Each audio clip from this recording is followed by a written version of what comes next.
সময় কখনো কারো জন্য দাঁড়িয়ে থাকে না। সে কারো দুঃখ, কারো না বলা অনুভূতি বোঝে না। সে তার আপন গতিতেই বইতে থাকে। কেটে গেছে বেশ কিছুদিন। এই কয়দিনে খানবাড়িতে যেন এক অদ্ভুত নীরবতার ধুলো জমেছে। আরশি, শিহাব আর আরফা, নেহাল যার যার মতো চলে গেছে। তোরা আর রৌদ্রের সম্পর্ক এখন বেশ স্বাভাবিক আর প্রাণবন্ত। কিন্তু তিথি আর আয়ানের সম্পর্কটা যেন এক ভাঙ্গা পথে এসে দাঁড়িয়েছে। আয়ন আগের মতো একটুও তিথিকে বিরক্ত করে না। এক প্রকার কথাই বলে না। রাত বাড়লে সে নিজের বিছানা ছেড়ে সবসময় সোফাতেই ঘুমায়। তিথি যদি কখনো সামনে পড়ে যায়, আয়ন এমনভাবে পাশ কাটিয়ে চলে যায় যেন সে কোনো অচেনা কেউ। আয়নের এই অবিশ্বাস্য বদলে যাওয়াটা যেন কেন জানি তিথি মেনে নিতে পারছে না। যে মুক্তির জন্য সে একসময় ছটফট করত, সে মুক্তি এখন তাকে শান্তি দিচ্ছে না, বরং এক অসহ্য যন্ত্রণা দিচ্ছে, যা সে স্পষ্ট অনুভব করতে পারছে। আর রৌদ্র আর আয়ান এখন অফিসের কাজে অসম্ভব ব্যস্ত থাকে। দুপুরের সময় তিথি রুমে শুয়ে আছে। বেশ কয়েকদিন ধরে তার শরীরটা ভালো যাচ্ছে না, কেমন যেন মাথা ঘোরায়, বারবার বমি বমি পায়। ভেবেছিল বিষয়টা তনুজা খানকে বলবে, কিন্তু পরক্ষণে ভাবলো হয়তো ঋতু পরিবর্তনের কারণে শরীরটা একটু অসুস্থ হয়েছে। তবে তিথিকে একটা দুশ্চিন্তা করে করে খাচ্ছিল এই মাসে তার পিরিয়ড হয়নি। অনেকদিন আগেই ডেট ওভার হয়ে গেছে। তিথি সিদ্ধান্ত নিল আজ বান্ধবীর বাসায় যাওয়ার নাম করে সে একবার ডাক্তারের কাছে যাবে। যেই ভাবা সেই কাজ। বাড়ির বড়দের কাছে থেকে বিদায় নিয়ে সে সোজা ডাক্তারের চেম্বারে চলে এলো। ডাক্তার তিথির সমস্যার কথা শুনে তাকে একটা প্রেগন্যান্সি কিট দিয়ে ওয়াশরুম থেকে স্যাম্পল নিয়ে আসতে বললেন। তিথিও ডাক্তারের কথা মতো কাজ শেষ করে কিটটি ডাক্তারের হাতে এনে দিল। ডাক্তার কিটের দিকে তাকিয়ে চোখ বড় বড় করে অবাক হয়ে বললেন, এ কি দেখছি আমি? তিথি অবাক হয়ে ডাক্তারের দিকে তাকালো। ডাক্তার তখন হাসি মুখে আনন্দিত গলায় বললেন, অভিনন্দন, আপনি মা হতে যাচ্ছেন। আপনি প্রেগনেন্ট। ডাক্তারের কথা শুনে তিথির মাথায় যেন আস্ত আকাশটা ভেঙে পড়ল। তার চোখের পাপড়িগুলো অসম্ভবভাবে কাঁপতে শুরু করলো। শরীরটা যেন এক মুহূর্তের জন্য অবশ হয়ে এলো। যে আয়ানের কাছ থেকে সে প্রতিনিয়ত মুক্তি চেয়েছে, আজ সেই আয়ানের ভালোবাসার ফসল তার শরীরের ভেতর তিলে তিলে বড় হচ্ছে। এই খবরে তিথি খুশি হবে নাকি কাঁদবে তা সে ভেবে পাচ্ছে না। বুকের ভেতরটা এক অজানা আশঙ্কায় মোচড় দিয়ে উঠল। তিথি কোনো রকমে নিজেকে সামলে নিয়ে ডাক্তারের কাছ থেকে বিদায় নিল। বাড়িতে এসে কারোর সাথে কোনো কথা না বলে, কারো দিকে না তাকিয়ে সে সোজা নিজের রুমে চলে এলো। দরজাটা বন্ধ করে বিছানায় লুটিয়ে পড়ে হাউমাউ করে কেঁদে দিল সে। বালিশে মুখ গুজে তার সেই কান্নার শব্দ যেন ঘরের দেয়ালগুলোতে প্রতিধ্বনিত হতে লাগলো। এখন সে কি করবে? আয়ানকে কি বলবে এই খবরটা? কিন্তু আয়ান যদি এখন মুখ ফিরিয়ে নেয়? তিথি আয়ানকে কম আঘাত করেনি, শুধু কথার বাণে বিদ্ধ করাই নয়, সে আয়ানের গায়ে হাত পর্যন্ত তুলেছে। অথচ আয়ান একবারের জন্য পাল্টা আঘাত করেনি, এমনকি কারো কাছে কোনো অভিযোগ পর্যন্ত জানায়নি। আয়ানের সেই সহ্য শক্তি আর নীরবতা এখন তিথির কাছে পাহাড় সম অপরাধের বোঝা মনে হচ্ছে। আয়ানের এই এড়িয়ে চলাটাও তিথি এখন আর কোনোভাবেই সহ্য করতে পারছে না। তার বুক ফেটে কান্না আসছে, ভীষণ কষ্ট হচ্ছে, নিজের ওপরই চরম ঘৃণা হচ্ছে তার। আজ তার খুব ইচ্ছে করছে আয়ান যখন রুমে আসবে তখন তাকে শক্ত করে জড়িয়ে ধরে বলতেবে, আয়ান, আমি আর মুক্তি চাই না, আমি তোমাকে চাই। আমাদের এই অনাগত সন্তানকে সাথে নিয়ে আমি তোমার হয়েই সারা জীবন থাকতে চাই। রাত ৮টা, খানবাড়ি। রৌদ্র আর আয়ান অফিস থেকে আজ তাড়াতাড়ি ফিরল। প্রচণ্ড কাজের চাপে দুজনেই বেশ ক্লান্ত। তারা এসেই ড্রয়িং রুমের সোফায় গায়ে এলিয়ে দিল।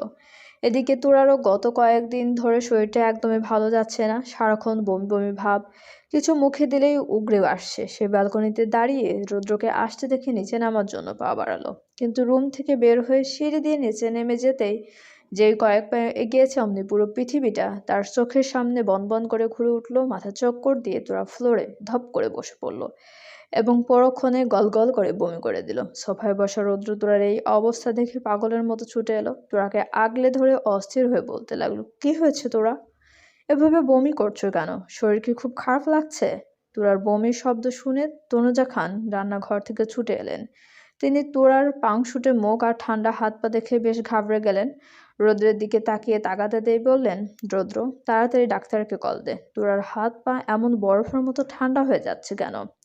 রৌদ্র আর এক মুহূর্ত দেরি না করে সাথে সাথে তাদের ফ্যামিলি ডক্টরকে ফোন দিল। কিছুক্ষণের মধ্যেই ডাক্তার চলে এলেন। রৌদ্র তোরাকে কোলে করে তুলে নিয়ে রুমে এনে শুয়ে দিল। ডাক্তার আসার পর সবাই রুমের থেকে বেরিয়ে যেতে বললেন। শুধু রৌদ্রকে থাকতে দিলেন। ডাক্তার তুরাকে খুঁটিয়ে খুঁটিয়ে পরীক্ষা করলেন। তুরার রক্তচাপ বেশ কম। ডাক্তার সরাসরি তুরার দিকে তাকিয়ে নিচু স্বরে প্রশ্ন করলেন, মিসেস তুরা, আপনার পিরিয়ড হয় না কতদিন ধরে? তুরা কিছুটা লজ্জা পেলেও পরিস্থিতি বুঝে খুব আস্তে করে উত্তর দিল, এই মাসে হয়নি, অনেকদিন হয়ে গেছে, ডেট পার হয়েছে। ডাক্তারের মুখে মুহূর্তেই খুশির ঝলক ফুটে উঠল। তিনি যা সন্দেহ করেছিলেন তাই ঠিক। ডাক্তার এবার সরাসরি রৌদ্রের দিকে তাকিয়ে বললেন, মিস্টার রৌদ্র, আপনি আপনার পরিবারের সবাইকে এই রুমে ডেকে আনুন তো। রৌদ্রের বুকটা ধক করে উঠল। সে অস্থির হয়ে বলল, কেন ডাক্তার, তোর কি হয়েছে? ও ঠিক আছে তো, কোনো বড় সমস্যা নয় তো? ডাক্তার শান্ত গলায় হেসে বললেন, আপনি আগে সবাইকে ডাক দিন, আমি সবার সামনেই বলছি। রৌদ্র ডাক্তারের কথা মতো এক ছুটে গিয়ে সবাইকে ডেকে আনলো। আনোয়ার খান, আশিক খান আর তনুজা খান সবাই অস্থির হয়ে রুমে ঢুকলেন। সবার চোখে মুখে চরম উৎকণ্ঠা। ডাক্তার সারাদ সবার দিকে একবার তাকালেন, তারপর সরাসরি আনোয়ার খান আর আশিক খানের দিকে তাকিয়ে মুখে চওড়া হাসি ফুটিয়ে বললেন, আপনারা দাঁড়িয়ে আছেন কেন? তাড়াতাড়ি গিয়ে মিষ্টি নিয়ে আসুন। দাদা আর নানা হওয়ার খুশিতে বাড়িতে নতুন অতিথি আসতে চলেছে। মিস্টার আব্রাহাম খান রুদ্র বাবা হতে চলেছেন, আর আপনারা দুজনেই প্রমোশন পেয়ে দাদা আর নানা হতে যাচ্ছেন। ডাক্তারের মুখ থেকেই অমৃত বাণী শোনা মাত্রই ঘরের গুমট পরিবেশটা মুহূর্তেই আনন্দ আর উচ্ছ্বাসে ভরে উঠল। খুশিতে তনুজা খানের চোখ ছলছল করে উঠল। সবাই সমস্বরে বলে উঠলেন, আলহামদুলিল্লাহ। আনোয়ার খান আর আশিক খান তো আনন্দে একে অপরকে জড়িয়ে ধরলেন, কিন্তু রৌদ্র, সে যেন এক পলকে পাথরের মতো জমে গেল। তার চারপাশে সব শব্দের জন্য ফিকে হয়ে গেল। কথা বলার মতো সামান্য শক্তিটুকুও সে হারিয়ে ফেলেছে। ডাক্তার কি বললেন, সে বাবা হতে যাচ্ছে। তার আর তোরার ভালোবাসা একটা ছোট্ট প্রতিচ্ছবি এই পৃথিবীতে আসতে চলেছে। এখন তাকেও কেউ আধো আধো বুলি দিয়ে বাবা বলে ডাকবে। এই অভাবনীয় খুশিতে রৌদ্র যেন নড়াচড়া করতেও ভুলে গেল। সে শুধু অপলক দৃষ্টিতে বিছানায় শুয়ে থাকা তুরার দিকে তাকিয়ে রইল, যার চোখে তখন আনন্দ আর লজ্জার এক অদ্ভুত মিশ্রণ। রৌদ্রের মনে হলো আজ সে পৃথিবীর শ্রেষ্ঠ ধন হাতে পেয়েছে। ডাক্তার চলে গেলেন। আনোয়ার খান আর আশিক খান খুশিতে আত্মহারা হয়ে রাতেই মিষ্টি আনতে বেরিয়ে পড়লেন। বাড়ির পরিবেশটাই যেন এক লহমায় বদলে গেল। আয়নও খুব খুশি হলো, যদিও সে বাবা হওয়ার বাস্তব অভিজ্ঞতা জানে না। তবে রৌদ্রের মুখের ওই চওড়া হাসি দেখে সে বুঝতে পারল এই অনুভূতিটা আসলে কতটা স্বর্গীয় হয়।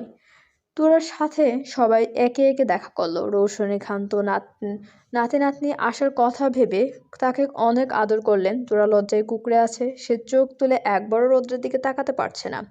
ধীরে ধীরে যখন সবাই ঘর থেকে বেরিয়ে গেল, তখন রুমে শুধু রৌদ্র আর তোরা। রৌদ্র এতক্ষণ নিজেকে কোনো মতো ধরে রেখেছিল। এবার সে ধীরে ধীরে পা বাড়িয়ে তুরার কাছে এলো। তারপর হুট করে এক ঝটকায় তুরার পেট জড়িয়ে ধরে হাঁটু গেড়ে বসে পড়ল। পাগলের মতো আবোল তালব্বল বকতে শুরু করলো, তুরা, আমি বাবা হব, তাই না? সত্যিই তো। এখানে কি আমার অংশ পুরো হচ্ছে? পৃথিবীতে আসার পর সে আমাকে বাবা বলে ডাকবে তো? রৌদ্রের এই দিশেহারা পাগলামি দেখে তুরার ঠোঁটে এক চিলতে মায়া ভরা হাসি ফুটে উঠল। সে পরম মমতায় রৌদ্রের এলোমেলো চুলে হাত বোলাতে বোলাতে মৃদু স্বরে জিজ্ঞেস করলো, আপনি খুশি হয়েছেন তো? রৌদ্র আর নিজেকে সামলাতে পারল না। খুশিতে তার চোখ ফেটে জল বেরিয়ে এলো। সে ফুঁফিয়ে কাঁদতে কাঁদতে ধরা গলায় বলল, আমি তোমাকে বলে বোঝাতে পারবো না তুরা। তুমি আমাকে আজ কি দিয়েছো? সব থেকে বড় সুখটা তুমি দিয়েছো। আমি আজ নিজের জীবনের থেকেও বেশি খুশি হয়েছি। রৌদ্র নিজের চোখের পানি মুছে নিয়ে তোরার কপালে গভীর এক চুমু খেলো। তারপর তোরার দুটো গাল নিজের হাতের মুঠোয় শক্ত করে নিয়ে আবেগী গলায় বলল, জানি না কেন এতদিন বুকের ভেতর কথায় যেন একটা সূক্ষ্ম শূন্যতা অনুভব করতাম। আজ বুঝতে পারছি সেই ফাঁকা জায়গাটা ছিল বাবা হওয়ার আকাঙ্ক্ষার। আজ আমি সত্যি সত্যি বাবা হতে যাচ্ছি। তোরা, আজ আমি নিজেকে পুরোপুরি পূর্ণ মনে করছি। আই লাভ ইউ তোরা, I love you so much. রৌদ্র যেন হিতাহিত জ্ঞান হারিয়ে ফেলেছে। সে তোরার হাত জড়িয়ে ধরে তার হাতে পাগলের মতো চুমু খেতে লাগলো। তোরা অবাক হয়ে দেখছে রৌদ্রের এই রূপ। সে জানতো রৌদ্র খুশি হবে, কিন্তু এতটা বাবা হওয়ার আনন্দ যে একটা মানুষকে এভাবে কাঁদিয়ে দিতে পারে তা সে আজ প্রথম দেখল। রৌদ্রের এই পবিত্র পাগলামি দেখে তোরার নিজের চোখও ভিজে উঠল। খানবাড়িতে এখন উৎসবের আমেজ। সবার মুখে হাসি, সবার মনে আনন্দ, কিন্তু এই প্রদীপ জ্বালানো হাসির নিচে যে আরো একটা প্রদীপ জ্বলছে তা কেউ টেরই পেল না। এত হাসি আনন্দের মাঝে লুকানো রয়ে গেল আর একটা বিশাল সুখবর। এই বাড়িতে শুধু রৌদ্র তোরার সন্তানই নয়, চুপি চুপি ডানা মেলছে আরও এক নতুন প্রাণ। তিথির গর্ভে বেড়ে উঠছে আয়ানের অংশ। তিথিও তোরার খবরটা জানতে পেরে মনে মনে ভীষণ খুশি হলো। এক মুহূর্তের জন্য তার মনে হলো আজ যদি সে তার নিজের খুশির খবরটা সবাইকে দিত, তবে পুরো খান বাড়িতে আজ তাকে নিয়েও আনন্দের উৎসব বয়ে যেত। কিন্তু সেই সাহস তিথির হলো না। অপরাধবোধ তাকে আষ্টে পৃষ্ঠে বেঁধে রেখেছে। আজ তিথি মনে মনে শক্ত প্রতিজ্ঞা করেছে, যাই হয়ে যাক সে আয়নের সাথে কথা বলবেই। এভাবে দিনের পর দিন একজনের অস্তিত্বকে অস্বীকার করে বেঁচে থাকা যায় না। এভাবে থাকলে সে নিজের দম আটকে মারা যাবে যে সে। রাত এখন নিস্তব্ধ। চারিদিকে কোনো কোলাহল নেই, শুধু ঝিঝি পোকার ডাক শোনা যাচ্ছে। আয়ান বুকে বুকে হাত ভাঁজ করে ব্যালকনিতে দাঁড়িয়ে আছে।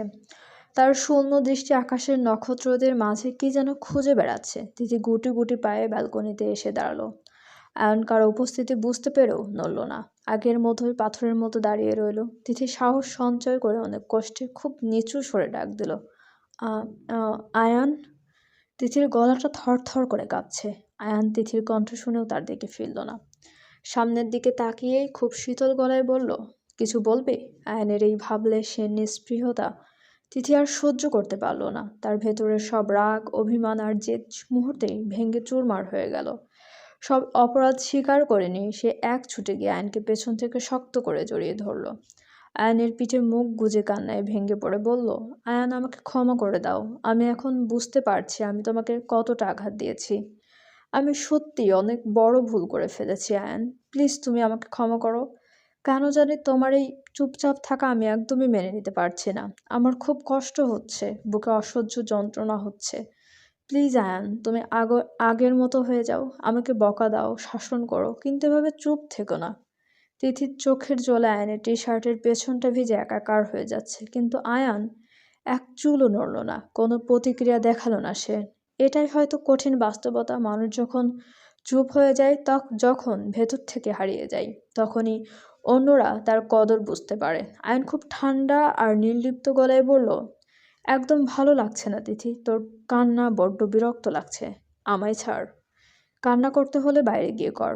তিথি আজ দমে যাওয়ার পাত্রী নয়। আয়নের এই তাচ্ছিল্য আর শীতল ব্যবহার যে তার প্রাপ্য সেটা সে খুব ভালো করেই জানে। আয়ন তাকে ছেড়ে দেওয়ার কথা বললেও তিথি তার বাঁধন আরো শক্ত করলো। সে আয়নের পিঠের সাথে লেপ্টে থেকে ডুকরে কেঁদে উঠল। তার কান্নায় আজ কোনো অভিনয় নেই, আছে শুধু এক বুক হাহাকার।